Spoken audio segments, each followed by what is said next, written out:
Krishna até o verso 32, só para a gente se lembrar, Hum. no verso 32, ele fala para Arjuna assim: ó Partha, afortunados são os kshatras para quem semelhante oportunidade de lutar se lhes surge por conta própria.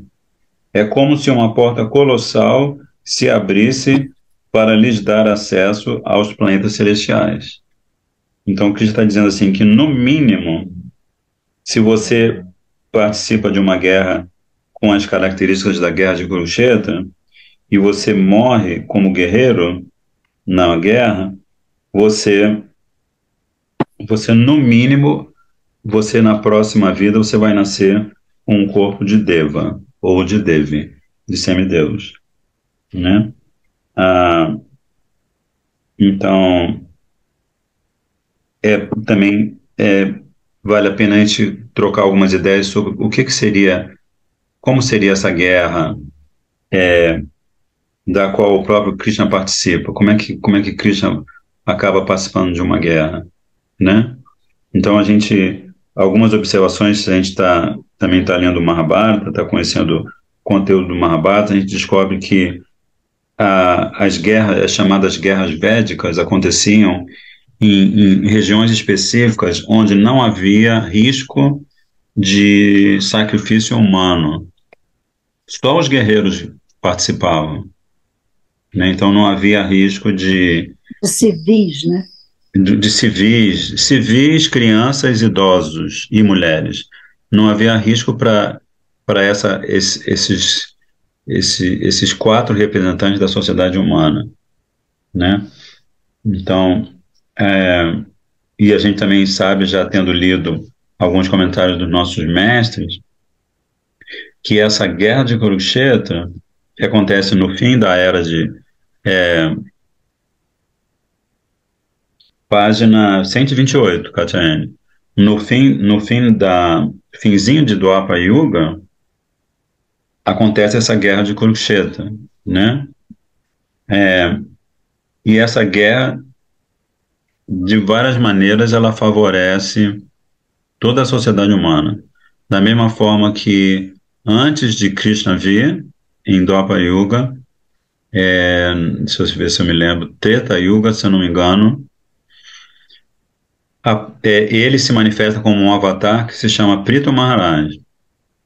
É um avatar muito lindo que já nasce, já surge acompanhado de arte, que é a contrapartida dele, né? É a Shakti de Prito Maharaj, ela se chama arte, e eles são dois reis perfeitos.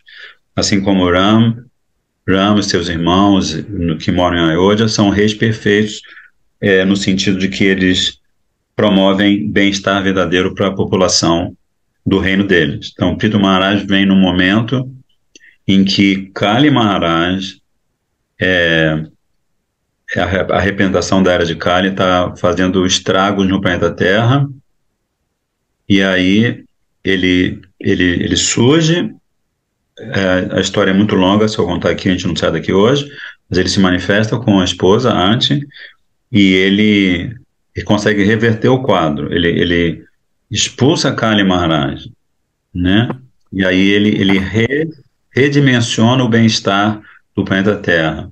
E ele é responsável por ter planificado muito do território indiano. Então, se você já visitou a Índia, você sabe que você vai, às vezes você pega faz uma viagem de trem de 15 horas, 20 horas, e o trem não sobe nenhuma ladeira, né? O trem vai só, né? Então, isso foi resultado da ação de Pito Maharaj. Por quê? Porque a agricultura, ele fez por onde favorecer uma agricultura muito forte que, por sua vez, promove o bem-estar da sociedade humana, né? Mas, enfim, no verso 33, eu acho que eu já li também, que ele fala assim: Atachetvam imam dharmyam sangramam na karishasi tatha swadharman kirtin cha hitva papam avapsyasi. Contudo, se não cumprir com o seu Swadharma, ou seja, se não travar esta batalha religiosa, você perderá sua fama e seu Dharma de Kshatriya. Afora isso, só estará colhendo reações pecaminosas. Aí o comentário bem breve de Srila Vijnana Chakravarti Thakur ele diz que neste shloka, Shri Bhagavan explicita os defeitos do Kshatriya que toma a atitude de não lutar. Aí você pode estender essa consideração, né? Você tem o Kshatriya que toma a atitude de não lutar, o Kshatriya que toma a atitude de não proteger o povo, o Brahmana que toma a atitude de não ensinar o povo, de não realizar sacrifícios de fogo para trazer bons auspícios para o planeta, né? E o Shudra se torna, o trabalhador braçal se torna, como se diz, revoltado com o sistema, né? Então, todos eles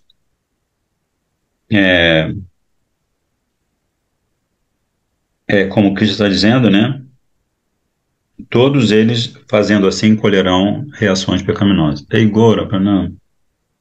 É interessante, Carla, perceber como que a argumentação de Arjuna toda, né, prévia, parecia ser baseada numa lógica, numa ética, num pensamento humanista, né?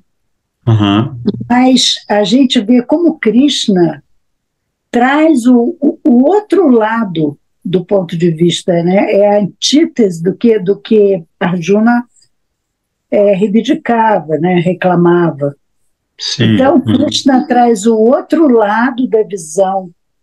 Então, se não cumprir o seu Swadharma, aí perderá sua fama e aí só estará colhendo reações pecaminosas. Assim é que ele estará colhendo reações pecaminosas. E não como o Arjuna trazia lá no início, dizendo que como vou matar meu tio, meu avô, meu mestre, Dharma, estarei colhendo reações pecaminosas. Então, é importante a gente entender que é antítese. Krishna traz a antítese dos valores que Arjuna traz lá no início. Usando até os mesmos termos, às vezes. Mas também tem outro elemento do seu pensamento, da sua reflexão, Anuradha, que eu não me lembro se a gente já leu, que a gente tá aqui na Gita, que quando você fala de Shastra, há também gradações de Shastra para diferentes propósitos e para seres humanos de diferentes mentalidades. Vocês se lembram disso? Então, por exemplo, que eu não sei se vocês se lembram de eu já ter lido, porque eu acho que eu já li sobre isso. Aqui, por exemplo, na página 109, se vocês quiserem acompanhar, no comentário ao verso 11, ele diz assim, Bhishma, é o último parágrafo da página, Bhishma e os demais, conclui Krishna, também são almas enclausuradas em corpos densos e sutis. Sendo a alma eterna, lamentar-se por ela é incabível. Sendo a alma eterna, ou como a alma eterna, lamentar-se por ela é incabível. Há pouco você dizia que Dharma Shastra é superior a Artha Shastra, mas saiba que Jnana Shastra, do qual brota este entendimento, é superior inclusive a Dharma Shastra. Entende? Então, assim, Krishna é tão imensamente, tão profundamente misericordioso. A gente estava num outro encontro agora há pouco, eu, Anuradha e mais um casal de devotos, a gente estava observando isso, né? Que a mãozinha de Krishna está direta ou indiretamente em tudo que acontece, né? Então, a mãozinha indireta, por exemplo, pela mãozinha indireta, Krishna inspira algum sadhu a escrever o Artha Shastra, que é o texto védico sobre a arte da guerra, como não, perdão, Artha Shastra, não, né? É o texto Védico sobre como você pode se desenvolver economicamente sem incorrer em reações pecaminosas, por exemplo, né? Uhum. Mas o desenvolvimento econômico é um nível da existência inferior, logicamente, ao nível da nossa existência espiritual, né? Você se Isso. desenvolve economicamente se você tem um corpo físico, né? É. Então você precisa, é favorável para você viver no mundo físico e entender tudo que o mundo físico representa, é favorável que você é, estude o Artha Shastra e que estude o Dharma Shastra, porque Dharma Shastra você vai estudar o quê? Daivi Varnasham Dharma, vai estudar quais são as funções que nós, estando em corpos humanos, devemos cumprir para manter a sociedade equilibrada, né? Que Kshatriya é Brahmana, Kshatriya, Vaishya e Shudra, né? Então, assim, essa consideração também nos leva a compreender que, assim, se a gente trouxer isso para a nossa experiência de vida, enquanto indivíduos, né? Quantas vezes durante o dia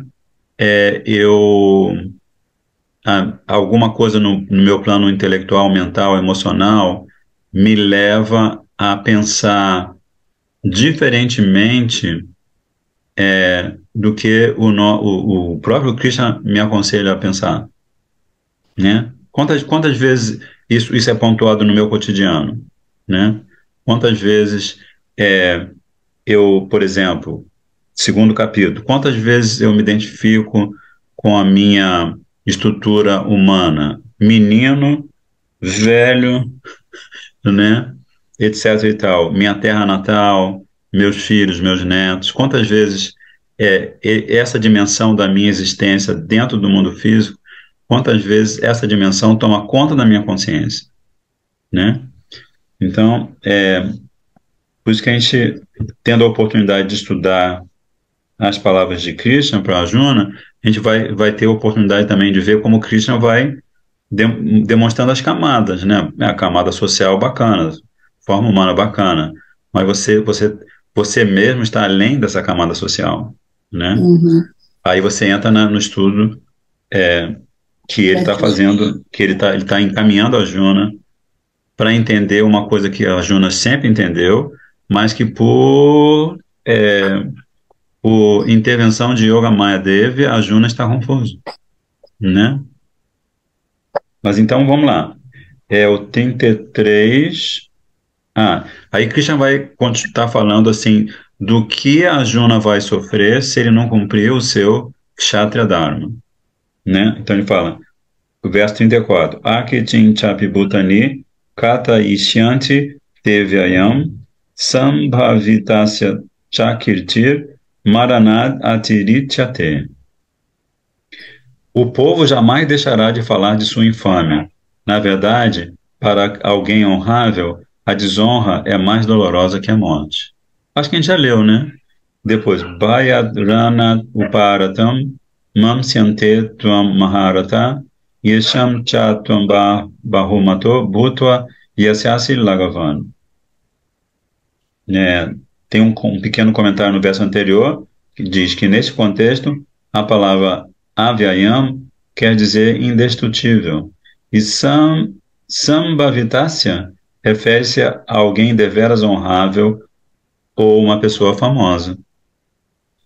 E agora, nesse verso 35, grandes guerreiros como Duryodhana pensarão que você abandonou o campo de batalha por medo, né? Por isso começa Bhayat, por medo. Aqueles que sempre lhe prestaram tantas honrarias passarão a considerá-lo insignificante. Aí, comentário de Srila Vishwanath Chakravarti Thakur. Ele está repetindo a voz de Krishna. Abre aspas, Krishna fala. Eis a opinião de seus adversários. Nosso inimigo Arjuna é valente ao extremo. Se você fugir da batalha, Krishna continua falando, após ter sido objeto de semelhante honraria, aos olhos deles, será taxado de covarde. Maharatis como Duryodhana e outros pensarão que o medo levou a escapar do campo de batalha. Deve ser por medo, cogitarão ainda, e não por afeto aos parentes, que um kshatriya fica avesso à luta a despeito de estar no campo de batalha. Será esse o único julgamento que eles passarão a ter de você? Então, Krishna está fustigando a Arjuna com varinha curta, né? E ele continua, Avatya Vadam, verso 36, Avatya Vadam Chabahum Vadishyanti Tavahitaha Nindantas Tava Samartyam Tato Dukatanam Nukim. Empregando uma série de palavras ásperas, seus inimigos haverão de zombar de você e criticá-lo por sua falta de competência. Ó, Arjuna, o que lhe poderia causar mais dor do que isso? Comentário breve. Avatya Vadam insinua o uso de palavras ásperas, tais como eunuco, e de fato, Arjuna vai acabar tendo que viver um ano disfarçado de eunuco, no fim do exílio do Mahabharata, né? Mas isso foi antes, né, dessa situação aqui. Ah, é verdade, é verdade. Historicamente, vai acabar não, já viveu. Já viveu. Já viveu. Então continua a conversa. Agora quem tomou a palavra, quem está com a palavra é Krishna, né? Hatova prapsyasi swargam ditva bokshase mahim tasmad uttista kaunteya yudhaya krita nischayah.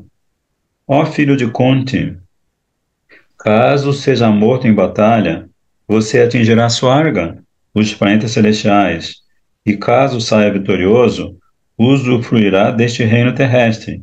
Portanto, levante-se e lute com determinação. Ou seja, favorecimento de qualquer maneira, né? Sendo morto, Swarga louca. Sendo vitorioso, rei do planeta. Aí, Srila Vishwanath Chakravarti Thakur diz, na hipótese de surgir na mente de Arjuna a dúvida quanto ao motivo para ele envolver-se na batalha, já que não há certeza de sua vitória, Shri Bhagavan a dissipa ao falar este shloka iniciado com o termo Hataha. Então, à medida que a gente vai lendo os comentários, a gente também descobre que, na verdade, o discurso de Krishna é a observação profunda da situação interna de Arjuna, né? Krishna, antes de Arjuna demonstrar alguma sensação que ele está tendo, alguma preocupação, algum temor, antes mesmo de Arjuna fazer isso, Krishna já fala um verso para apaziguar ou para corrigir aquela linha de conduta, né, de Arjuna. Sukha dukhe same kritva labha labho jaya jayo tato yudhaya yudhyasva naivam papam avapsyasi. Passando a encarar em pé de igualdade a felicidade e a tristeza, o lucro e o prejuízo, e a vitória e a derrota, prepare-se para lutar. Dessa maneira, você não incorrerá em pecado algum. Então, o Krishna está falando ele falou aqui de alguns desdobramentos da dualidade do mundo físico, né? Aí, o comentário de Srila Vishwanath Chakravarti Thakur diz Shri Krishna, ó Arjuna, guerrear é o seu único swadharma, dever.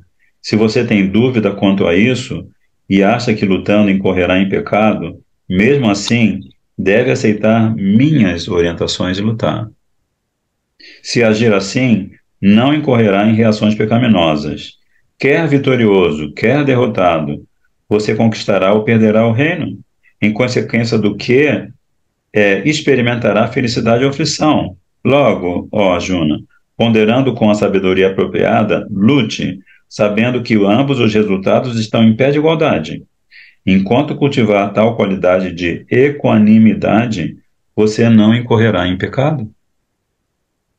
Aí, Srila Vishwanath Chakravarti Thakur, agora, depois de citar a voz, ampliar a voz de Krishna nesse verso, ele diz assim: o mesmo assunto volta a ser abordado mais adiante na Gita, capítulo 5, verso 10. Lipyate nasapapena padma patram ivambasa. Assim como a folha do lótus permanece na água sem jamais se molhar, né, porque ela tem o caule, e ela fica sem jamais se molhar pela água é, de qualquer, né, pode ser um poço, pode ser um lago, tudo. Então, assim como a folha do lótus permanece na água sem jamais se molhar, da mesma forma, mesmo que envolvido na batalha, você não incorrerá em pecado. Agora, o comentário do nosso Gurudeva. Ele cita o verso 36. Na Gita 1.3.6, Arjuna pensa o seguinte: se os matar, incorrerei em pecado. Porém, com suas palavras neste shloka, Shri Krishna refuta o argumento de Arjuna, julgando-o sem fundamento. Diz Shri Krishna: de fato, há a possibilidade de o guerreiro incorrer em pecado ao matar os próprios parentes em batalha, quando ele atrava apegado à própria felicidade e tristeza. Sutil. Vou lhe explicar então o meio pelo qual você poderá livrar-se do pecado.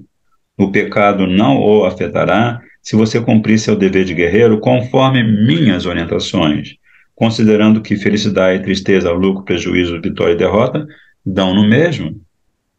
Quem se apega aos frutos de sua ação incorre em pecado, ou seja, acaba preso pela ação, karma.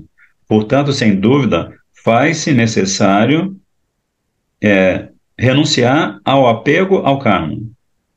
Aí está citando o verso 5.10, que ratifica essa conclusão. A gente estava falando sobre isso, né, agora, no estudo da Gita de domingo, como é que você como é que você vai ter certeza que você vai estar agindo sem apego aos frutos da sua ação? Aí ele cita esse verso. Brahmani Yadaya, ó, o meu avô me chamando. Peraí, seu vizinho fura bolo, né? Não tem essa história, seu vizinho fura bolo?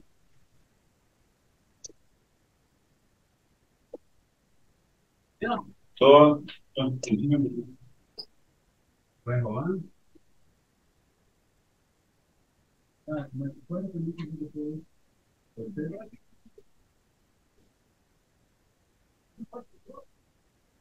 Pode sim.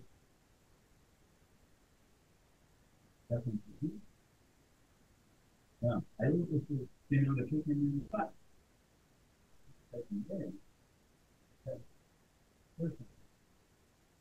Terminou primeiro, mano.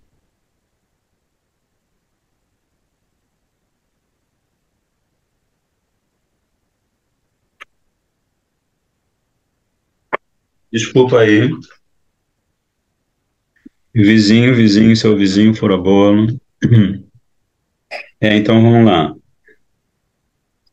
A gente estava lendo esse verso. Brahmani adhaya karmani sangam tyaktva karoti yaha lipyate nasapapena padma patram ivambasa. Quem se desvencilha de toda espécie de apego ao karma, trabalho, e submete todos os resultados de seu karma a mim, Parameshvara, controlador supremo, não se deixa afetar pelo pecado, assim como a folha do lótus permanece na água, mas sem se molhar. Então, nós já acabamos de ler essa tradução com outra, assim, no comentário de Srila Vijnana Chakravarti Thakur.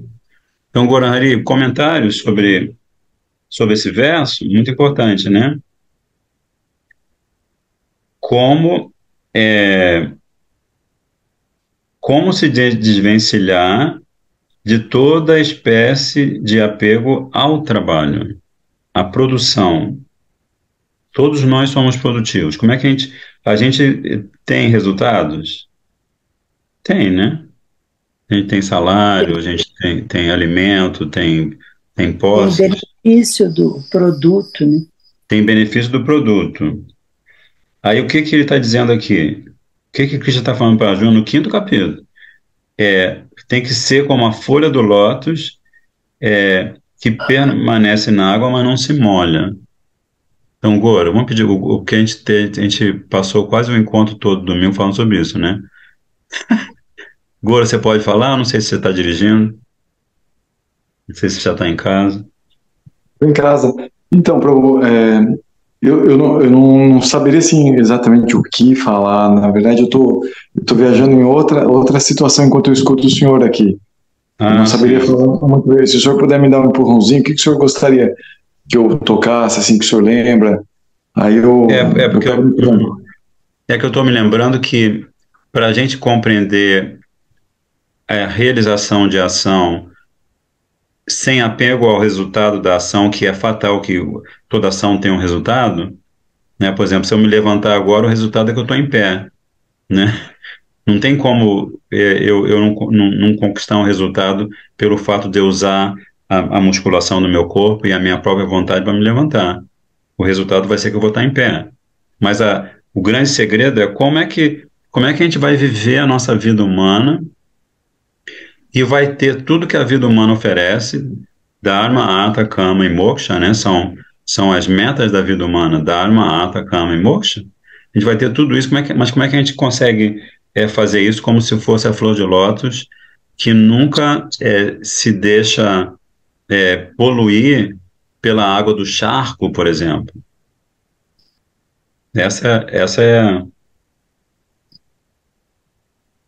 Então, esse conceito que o senhor está trazendo, pelo que eu Uhum, tenho entendido no nosso estudo lá e no nosso estudo aqui, ele, sim, ele, ele esbarra num momento de consciência da diva, assim, que ela expressa conhecimento transcendental. Enquanto ela não tiver alcançado esse nível de experiência de conhecimento transcendental, ela não consegue fazer isso. perfeitamente. Então, então assim, qual que é a diferença, né? Eu tenho conhecimento material. Se eu só tenho conhecimento material, minha consciência é material, então eu vou me apegar aos resultados materiais. Uhum, Se eu começo a ter, pelas práticas, eu ter uma experiência transcendental e eu desenvolvo, desperto o conhecimento transcendental, eu passo a ter expectativas de resultados transcendentais. Então, quando eu mudo essa perspectiva de resultado, em vez de ser material para transcendental, de certa forma, o que eu tenho entendido, né?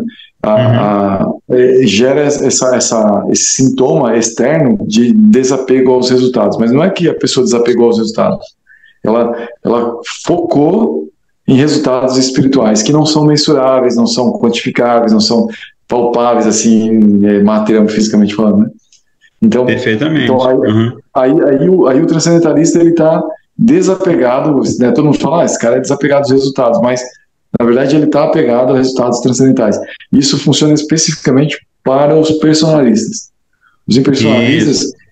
pelo que eu tenho entendido, eles ficam na etapa de despertar consciência transcendental, ou seja, eu sou alma, eu não tenho Uhum, nada a ver com o resultado material, então ele tem um desinteresse, uma indiferença com o resultado material. uhum. Enquanto personalista, o resultado material também interessa, mas sempre dentro de uma perspectiva espiritual, e isso não gera karma. Perfeito, maravilha. Vairagya é a renúncia verdadeira. Yukta Vairagya Dasi, que a Dasi colocou aqui, Vairagya é a renúncia verdadeira? Não, Vairagya é a renúncia verdadeira quando ela é qualificada, é Yukta Vairagya, que vai complementar a voz do nosso querido Goran Hari Prabhu. O que é Yukta Vairagya? Yukta Vairagya é o extremo oposto de Falgo ou Markata Vairagya, que tem a historinha do macaquinho, que é bem simples da gente entender, né? Marcata quer dizer macaco, né? Então, qual é a história do macaquinho? O macaquinho, ele está na floresta e ele tem a casinha dele lá com o macaquinho, com seus filhotinhos, numa árvore. Mas um belo dia, ele se afasta, vamos dizer, entre aspas, ele se desapega daquela macaquinha dos filhotinhos e ele sai daquele jeitinho dele que ele fica viajando, pegando cipózinho, pulando de galho em galho, e mais na frente tem uma macaquinha muito bonitinha, muito simpática, aí ele se aproxima dela, faz a corte e tudo mais, se casa, tem filhos. Então, esse desapego que o macaquinho demonstra em relação à primeira família, ele é falso. Primeiro porque ele é temporário, né? E segundo porque que não existe profundidade assim, vamos tirar vamos mexer um pouco com o macaquinho, não existe profundidade do ponto de vista da atitude do macaquinho, que o macaquinho é só um bichinho, uma diva no corpo de bichinho, querendo fazer o quê? Comer, dormir, acasalar-se e defender-se. O macaquinho não tem, é a diva que está num nível de consciência que não percebe a sutileza, por exemplo, do que o Gorhari acaba de compartilhar com a gente, que reforça a continuação da conversa. Porque, assim, magicamente falando, Krishna, no verso 39, olha que interessante, ele fala, Esha te vihita sankhye, buddhi yogi tuiman shinu, buddha yukto, se lembra desse, yukta vairagya, bhukta yukto yayaparta, karma bandham prahasyasi, porque yukta vairagya, a renúncia verdadeira, não é você se separar dos seus familiares, mas é você, de alguma maneira, conseguir ocupá-los também no caminho espiritual na medida do possível. Né? Não é você negar o karma fala que você traz de vidas anteriores. É você usar o karma fala, os frutos piedosos de vidas anteriores para servir a Mani Manjari, a Anuradha, a Darcy, a Katyani, o Gorhari, os Vaishnavas, por exemplo, né? E assim vai. Então ele fala assim, ó filho de Prita, até agora expliquei-lhe este conhecimento acerca do Sankhya Yoga. Então, Krishna estava tentando tirar, ou está tentando tirar a Arjuna da letargia que ele está, não, letargia não, como é que é?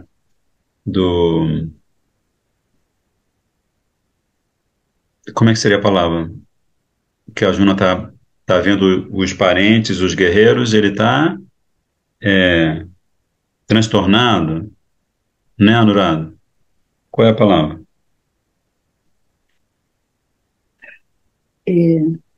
Perplexo, apavorado, é isso.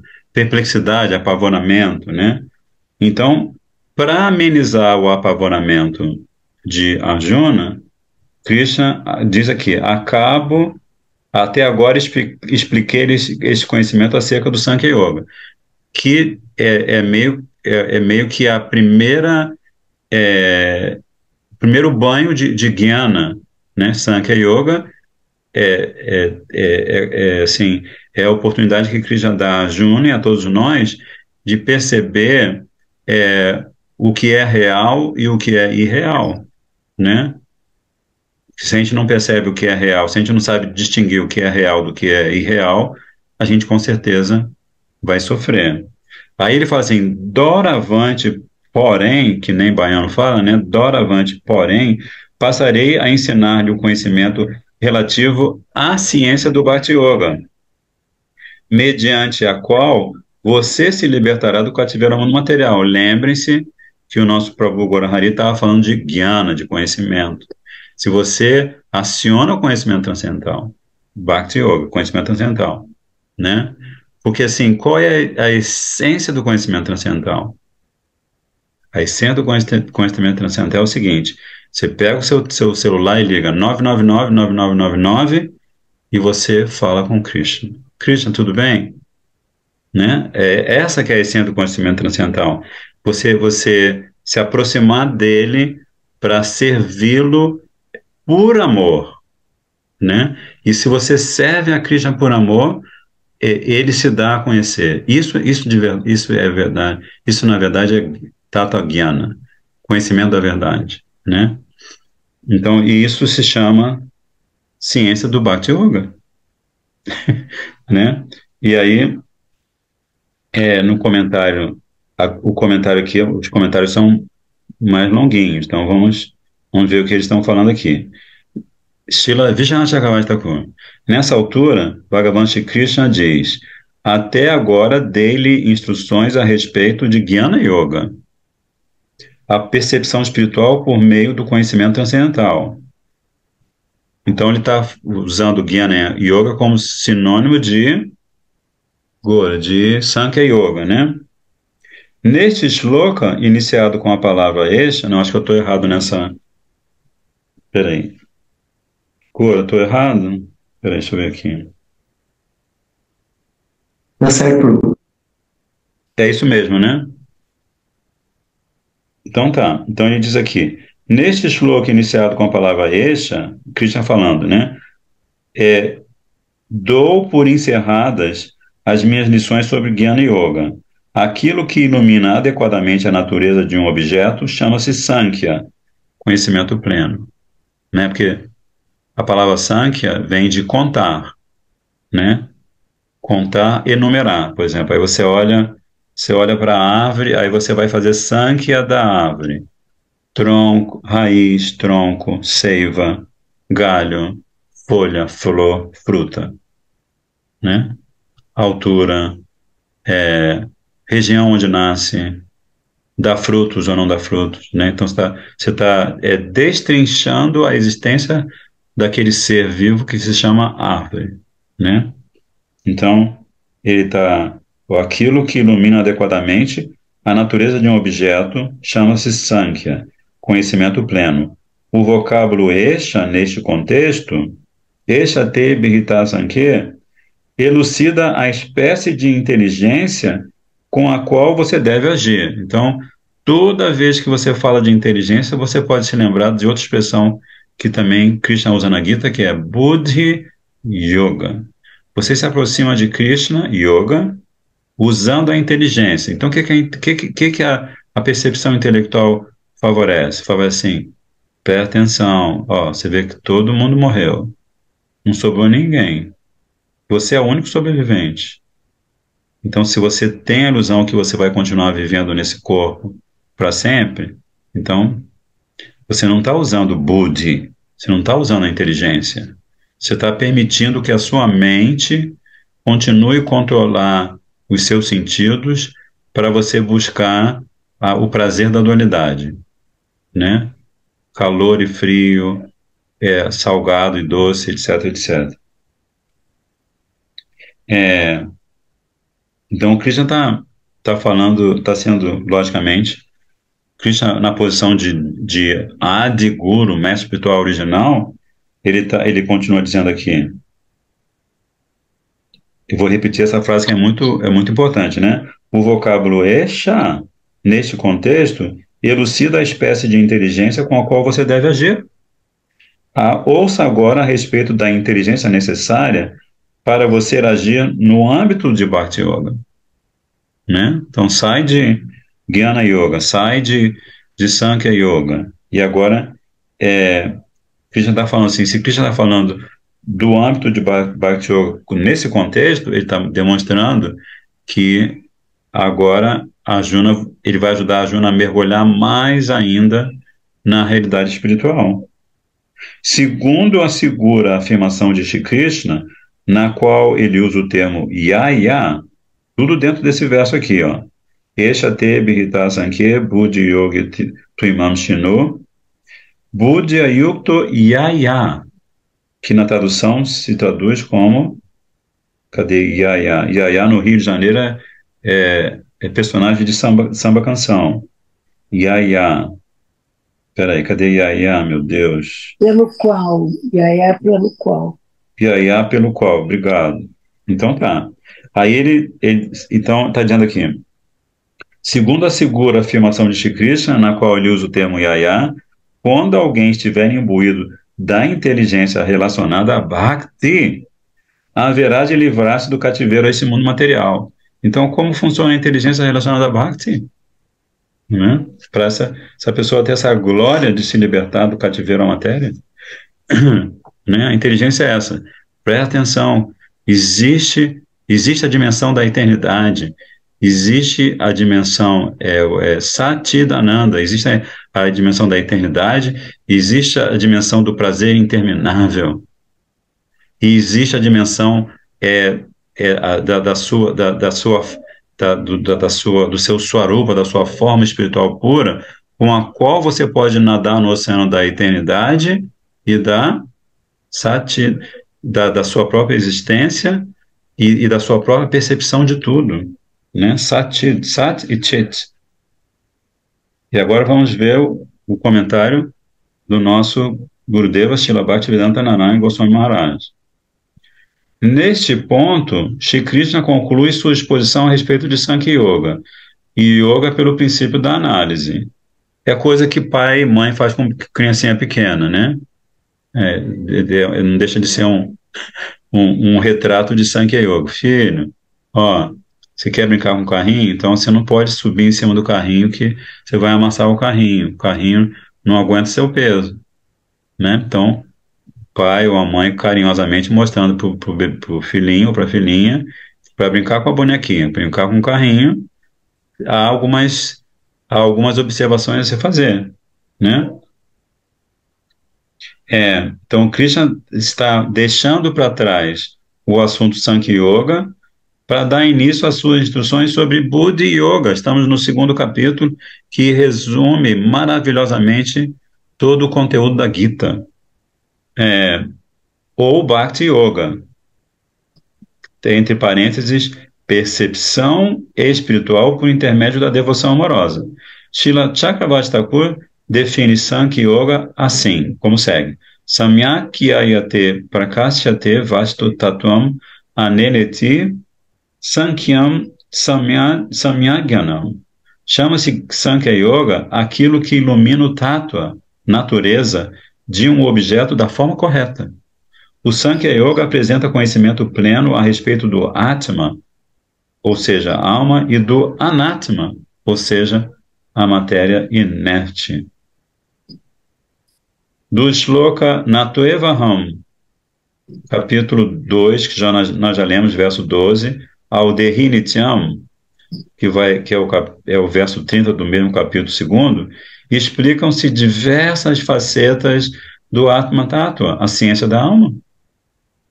E do Shloka Sadharmam Api Cha Veksha, que é o verso 31 do mesmo capítulo, ao Sukhe do que é o verso 38, Krishna trata do conhecimento a respeito de Anatma Tattva, a ciência daquilo que não está relacionado à alma, que também é ciência, sob o aspecto de Swadharma, o dever ocupacional de cada um. Então está num corpo humano, tem gunas que regem o seu corpo, a sua consciência, e dependendo dos gunas, das qualidades da natureza, você vai ser intelectual, vai ser governante, vai ser comerciante, produtor rural, vai ser trabalhador braçal e assim por diante, né?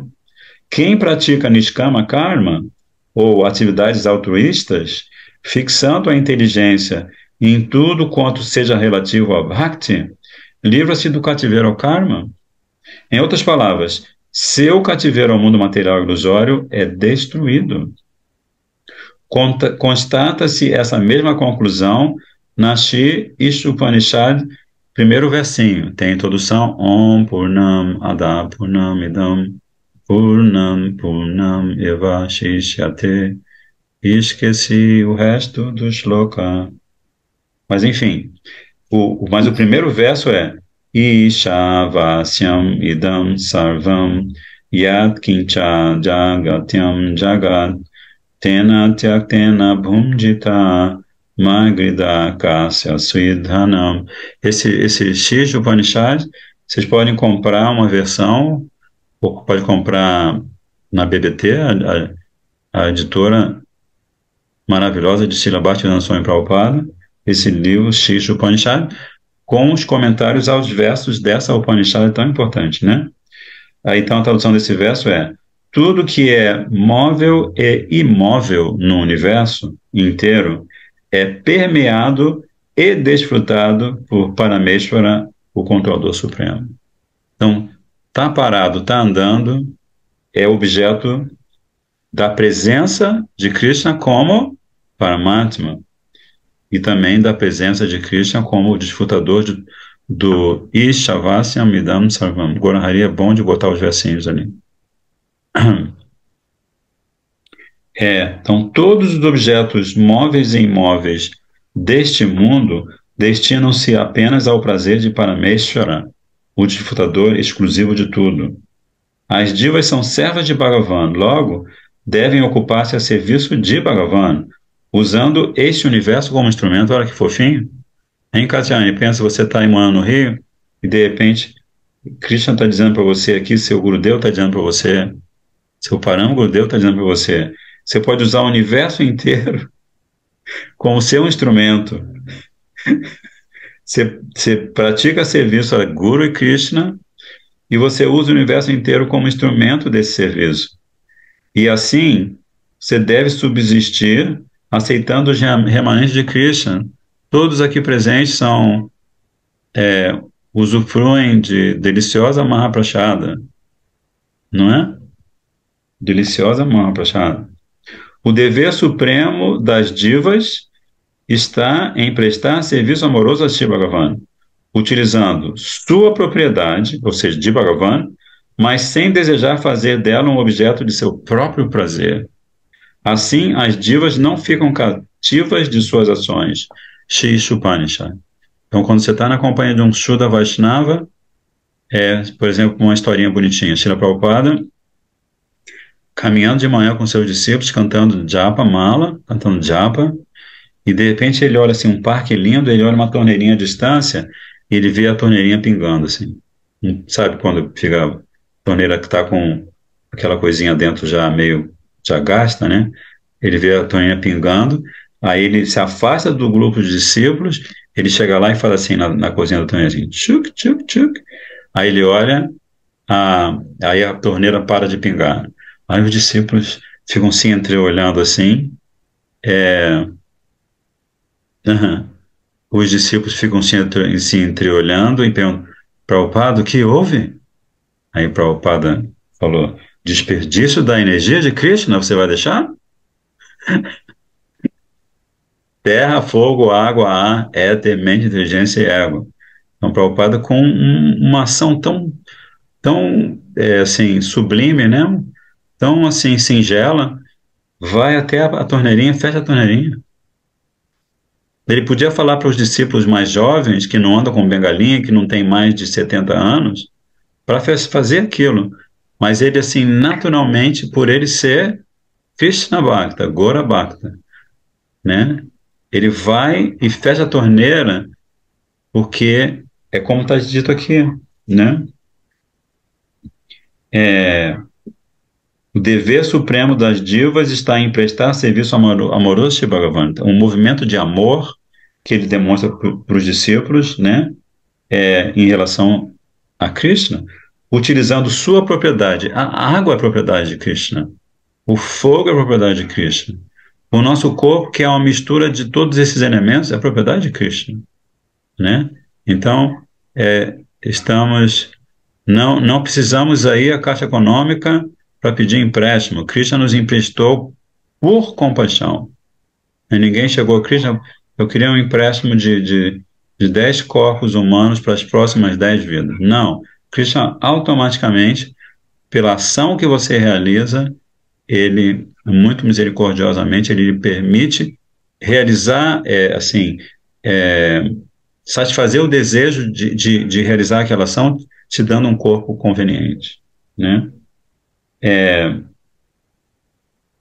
Assim, as divas não ficam cativas de suas ações. Aí vamos para o segundo verso da Upanishad. Kurvam eveha karmani didivishet chatam samaha evam tvaina nanyate tosti na karma lipyate nare. Alguém poderá aspirar a viver por centenas de anos caso prossiga trabalhando dessa forma, pois tal categoria de trabalho não o prenderá à lei do karma. Não há outra alternativa senão essa para a humanidade. Então, aqui, de certa forma, na Shri Upanishad, há uma paráfrase da fala de Mahaprabhu, nadanam najanam nasundarim kavitam va jagadisha kamae mama janmanishware bhavata bhaktya haitu kitvaim. Então, Mahaprabhu está dizendo claramente para Krishna, né? Como Bhakta, Mahaprabhu como se diz? É Bhakta Bhagavan, ele é Bhagavan que está atuando como Bhakta.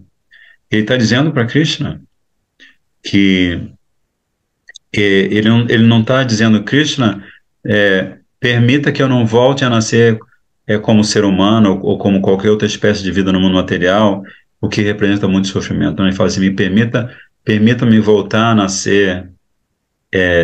Porque quando o Mahaprabhu fala isso, no comentário do nosso Gurudeva, ele diz que Mahaprabhu está ensinando a nós a abraçar a causa de sadhana e entender que numa só vida a gente não vai alcançar a perfeição, né? É ilusório pensar, eu conheci meu Gurudeva quando eu tinha 19 anos, aí eu fui iniciado, recebi Harinama Diksha, né?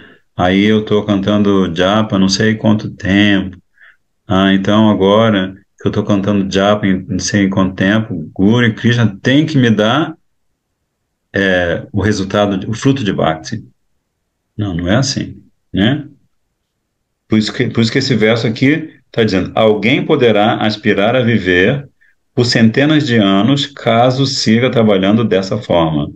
Ou seja, servindo a Krishna, mesmo na sociedade humana.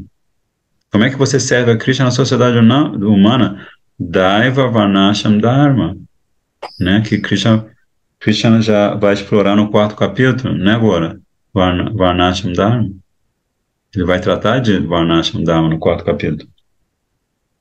E o próximo verso, a gente vai deixar para a semana que vem, que já são 8h30, que é assim também um marco no discurso de Krishna. Então vamos deixar para a semana que vem, que eu tenho para ter certeza que vocês vão voltar para descobrir que marco é esse, né? Nahe Nehabikrama Nasosti Pratyavayo Navidyate Swalpamapyasa Dharmasya Trayate Mahato Bhayat. Eu vou até ler o verso só, porque eu sei que vocês, se eu ler o verso, aí vocês vão querer mesmo ver. Os esforços envidados no caminho de Bhakti Yoga não são infrutíferos, muito menos sujeitos a alguma falha. Um mínimo de progresso neste caminho já basta para livrar do cativeiro, já basta para livrar o praticante do imenso perigo de transmigrar sem parar pelo ciclo de repetidos nascimentos e mortes neste mundo material. Gora, para a gente fechar, fala, Gora. Prabhu, eu só queria compartilhar com o senhor e com o grupo também, né? Uma coisa que está me instigando muito nos últimos dias, assim, pensando como a conversa começou com a Arjuna bem desesperado, ansioso pela questão assim de ter que lutar contra seus parentes, seus amigos ali, e ela conclui com Krishna ajudando a Arjuna a estabelecer sua consciência no mais alto nível, assim, né, no amor por Krishna. Ou seja, de certa forma, Krishna soluciona o problema de Arjuna, mas de uma maneira tão fabulosa, que no final Arjuna não só resolveu o problema, como ele fica situado na consciência mais elevada, assim. Lindo, né? Fantástico. É impressionante, assim, e me deixa perplexo, assim, o contexto e toda a conversa para chegar nesse ponto, assim, sabe? Perfeitamente, é muito... Eu tô querendo escutar o Bhagavad Gita para tentar entender como é que ele fez isso, assim, sabe? Como é que foi a jogada que ele fez. Vamos pegar o macete. Você tem que pegar o macete de Krishna. Você pega o macete de Krishna, você tá no lucro. O lucro verdadeiro, né?